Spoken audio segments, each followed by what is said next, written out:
आकाशवाणी गोरखपुर से प्रादेशिक समाचार।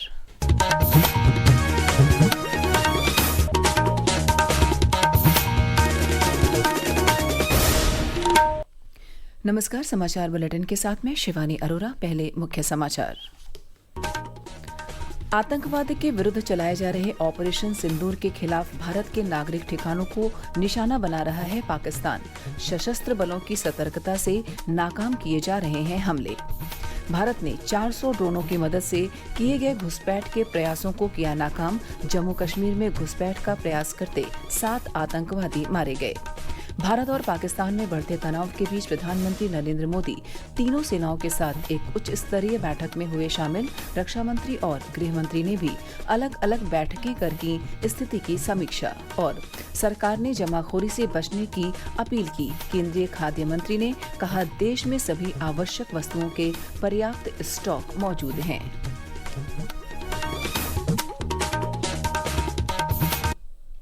अब समाचार विस्तार से। भारत द्वारा आतंकवादियों के विरुद्ध चलाए जा रहे ऑपरेशन सिंदूर के खिलाफ पाकिस्तान भारत के नागरिक ठिकानों पर निशाना बना रहा है।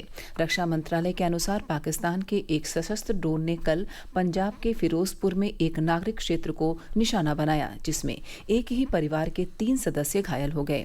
घायलों को तुरंत चिकित्सा सेवा उपलब्ध कराने के साथ ही सुरक्षा बलों द्वारा क्षेत्र को साफ कर दिया गया।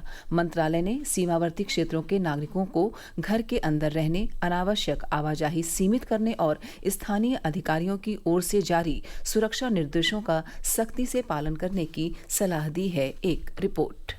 मंत्रालय के अनुसार देश के उत्तर में बारामूला से लेकर दक्षिण में भुज तक अंतर्राष्ट्रीय सीमा और पाकिस्तान से लगे नियंत्रण रेखा पर 26 स्थानों पर संदिग्ध ड्रोन देखे गए। भारतीय सशस्त्र बल उच्च स्तर की सतर्कता बनाए हुए हैं और ऐसे सभी हवाई खतरों को काउंटर ड्रोन सिस्टम का उपयोग करके ट्रैक कर निपटाया जा रहा है। रक्षा सूत्रों का कहना है कि स्थिति पर कड़ी और निरंतर निगरानी रखी जा रही है और जहां भी आवश्यक हो त्वरित कार्रवाई की जा रही है। मंत्रालय ने कहा है कि लोगों को घबराने की जरूरत नहीं है, लेकिन सतर्कता और एहतियात बरतना आवश्यक है। समाचार कक्ष से मैं वेद प्रकाश पाठक। पाकिस्तान ने 8 मई की रात को भी करीब 400 ड्रोनों का इस्तेमाल करते हुए लेह से सर्किट तक 36 स्थानों पर घुसपैठ करने का प्रयास किया। नई दिल्ली में विशेष संवाददाता सम्मेलन में भारतीय सेना की कर्नल सोफिया कुरैशी ने कहा कि पाकिस्तानी सेना ने समूची पश्चिमी सीमा पर कई बार भारतीय हवाई क्षेत्र का उल्लंघन किया और सैन्य ढांचे को लक्ष्य बनाने की कोशिश की। अंतर्राष्ट्रीय सीमा और नियंत्रण रेखा पर लेह से लेकर सरक्रीक तक 36 स्थानों पर 300 से 400 लगभग ड्रोनों का इस्तेमाल घुसपैठ का प्रयास करने के लिए किया गया। भारतीय सशस्त्र बलों ने काइनेटिक व नॉन काइनेटिक साधनों का उपयोग करके इनमें से कई ड्रोन्स को मार गिराया। इतने बड़े पैमाने पर हवाई घुसपैठों का संभावित उद्देश्य वायु रक्षा प्रणालियों का परीक्षण करना और खुफिया जानकारी इकट्ठा करना था। कर्नल कुरैशी ने कहा कि पाकिस्तान ने नियंत्रण रेखा पर भारी हथियारों से गोलाबारी की। बड़े पैमाने पर हवाई घुसपैठ का लक्ष्य वायु रक्षा प्रणाली का परीक्षण और खुफिया जानकारी हासिल करना था। उन्होंने कहा कि ड्रोनों के मलबे की फॉरेंसिक जांच की जा रही है और प्रारंभिक खबरों से पता चलता है कि ये तुर्की में बने असगार्ड सोनगर ड्रोन थे। उन्होंने नागरिक विमानों का इस्तेमाल ढाल के रूप में करने के लिए पाकिस्तान की आलोचना की। 7 मई 2025 को रात 8:30 बजे एक असफल अकारण ड्रोन और मिसाइल हमला करने के बावजूद पाकिस्तान ने अपना नागरिक हवाई क्षेत्र बंद नहीं किया। पाकिस्तान अपने नागरिक विमानों को ढाल के रूप में इस्तेमाल कर रहा है, जबकि उसे अच्छी तरह से पता है कि भारत पर उसके हमले से हवाई रक्षा की तीव्र प्रतिक्रिया होगी। यह भारत और पाकिस्तान के बीच अंतर्राष्ट्रीय सीमा के पास उड़ान भरने वाले अंतर्राष्ट्रीय उड़ानों सहित नागरिक विमानों के लिए सुरक्षित नहीं है। इस अवसर पर विंग कमांडर व्योमिका सिंह ने बताया कि पाकिस्तान के हमले के जवाब में भारतीय सशस्त्र ड्रोन पाकिस्तान में 4 हवाई रक्षा ठिकानों पर दागे गए और इनमें से एक ड्रोन पाकिस्तान के एडी रडार को नष्ट करने में सक्षम रहा।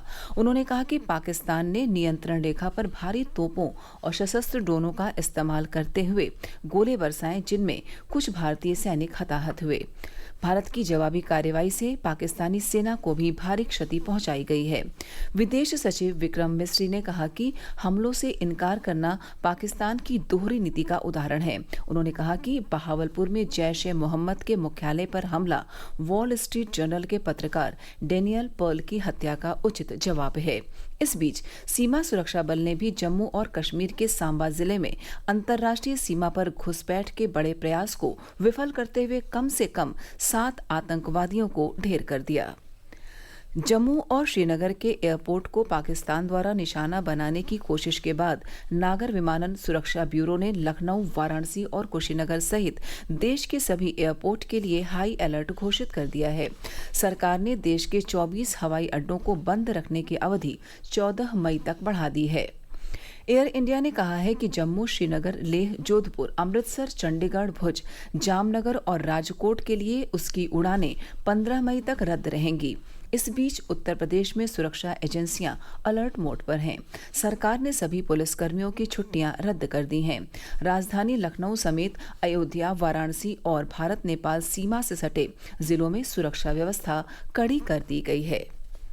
प्रादेशिक समाचार आप आकाशवाणी गोरखपुर से सुन रहे हैं। यह समाचार बुलेटिन हमारे YouTube channel AIR news Gorakhpur और एक्स हैंडल AIR न्यूज_GKP पर भी उपलब्ध है।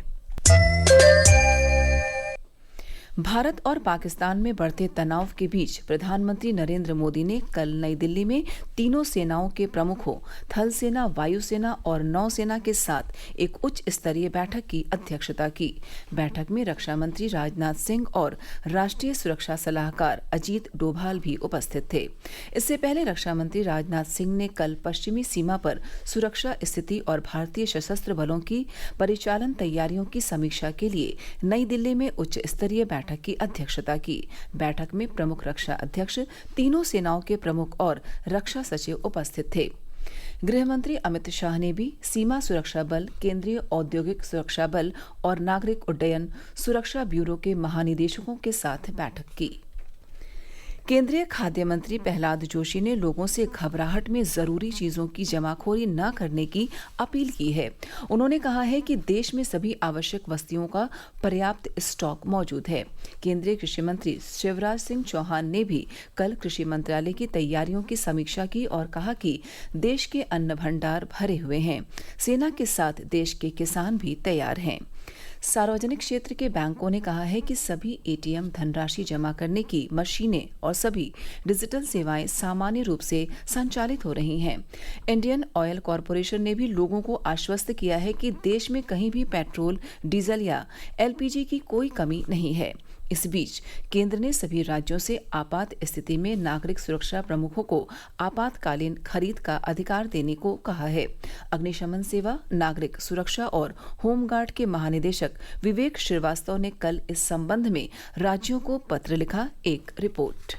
अस्पतालों और चिकित्सा संस्थानों को आवश्यक दवाओं, रक्त, ऑक्सीजन और ट्रॉमा केयर किट की पर्याप्त आपूर्ति सुनिश्चित करने को कहा गया है। स्वास्थ्य मंत्री JP नड्डा ने उच्च स्तरीय बैठक की और यह सुनिश्चित करने के निर्देश दिए कि सभी आपातकालीन चिकित्सा प्रणाली 24 घंटे मुस्तैद रहे। केंद्र सरकार के अस्पतालों को राज्य और जिला प्रशासन, सशस्त्र बलों और डॉक्टरों के क्षेत्रीय संघों और निजी क्षेत्र के अस्पतालों के साथ समन्वय स्थापित करने को कहा गया है ताकि इमरजेंसी रिस्पांस नेटवर्क को दुरुस्त रखा जा सके। आनंद कुमार के साथ दिवाकर, आकाशवाणी समाचार, दिल्ली।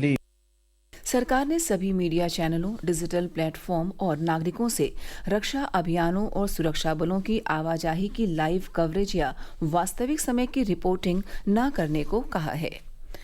मुख्यमंत्री योगी आदित्यनाथ ने कल लखनऊ में स्टाम्प और निबंधन विभाग की समीक्षा बैठक की। इस दौरान उन्होंने 1 करोड़ रुपए तक की रजिस्ट्री पर महिलाओं को 1% स्टाम्प शुल्क में छूट देने का निर्देश दिया। उन्होंने अधिकारियों से भूमि रजिस्ट्री से पहले दस्तावेजों और भूमि स्वामी के अनिवार्य वेरिफिकेशन की व्यवस्था भी सुनिश्चित करने को कहा। और अंत में इस बुलेटिन के मुख्य समाचार एक बार फिर। आतंकवाद के विरुद्ध चलाए जा रहे ऑपरेशन सिंदूर के खिलाफ भारत के नागरिक ठिकानों को निशाना बना रहा है पाकिस्तान। सशस्त्र बलों की सतर्कता से नाकाम किए जा रहे हैं हमले। भारत ने 400 ड्रोनों की मदद से किए गए घुसपैठ के प्रयासों को किया नाकाम। जम्मू कश्मीर में घुसपैठ का प्रयास करते 7 आतंकवादी मारे गए। भारत और पाकिस्तान में बढ़ते तनाव के बीच प्रधानमंत्री नरेंद्र मोदी तीनों सेनाओं के साथ एक उच्च स्तरीय बैठक में हुए शामिल। रक्षा मंत्री और गृह मंत्री ने भी अलग अलग बैठकें कर की स्थिति की समीक्षा और सरकार ने जमाखोरी से बचने की अपील की। केंद्रीय खाद्य मंत्री ने कहा, देश में सभी आवश्यक वस्तुओं के पर्याप्त स्टॉक मौजूद हैं। इसी के साथ प्रादेशिक समाचार समाप्त हुए। नमस्कार।